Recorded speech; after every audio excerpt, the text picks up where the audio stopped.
À 34 ans, Gabriel Attal, le plus jeune Premier ministre de la Ve République, a pris la parole ce mardi 30 janvier pour prononcer son discours de politique générale.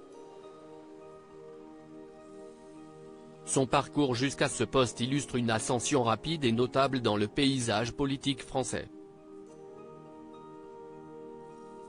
Toutefois, au-delà de cette trajectoire professionnelle, la vie de Gabriel Attal a été profondément marquée par un événement personnel, la perte de son père, Yves Attal, brutalement décédé à l'âge de 66 ans. Yves Attal, qui avait embrassé une carrière de producteur de cinéma après avoir été avocat, est décédé d'un cancer foudroyant le 12 novembre 2015, la veille des attentats de Paris.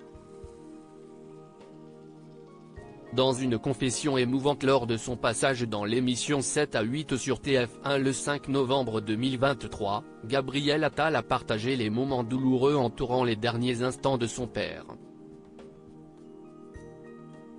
On avait fait le choix avec mes sœurs de ne pas lui dire qu'il allait mourir. Le médecin nous a dit, si on veut qu'il continue à ne pas souffrir, il faut qu'on augmente la dose de médicaments, mais le problème c'est qu'on va tellement l'augmenter qu'il va s'endormir et qu'il ne se réveillera pas, a-t-il révélé, avant d'ajouter, le cœur lourd, en gros, vous avez 2 heures avec votre père si vous voulez lui parler, mais après, vous ne pourrez plus lui parler parce qu'il va s'endormir jusqu'à ce qu'il meure.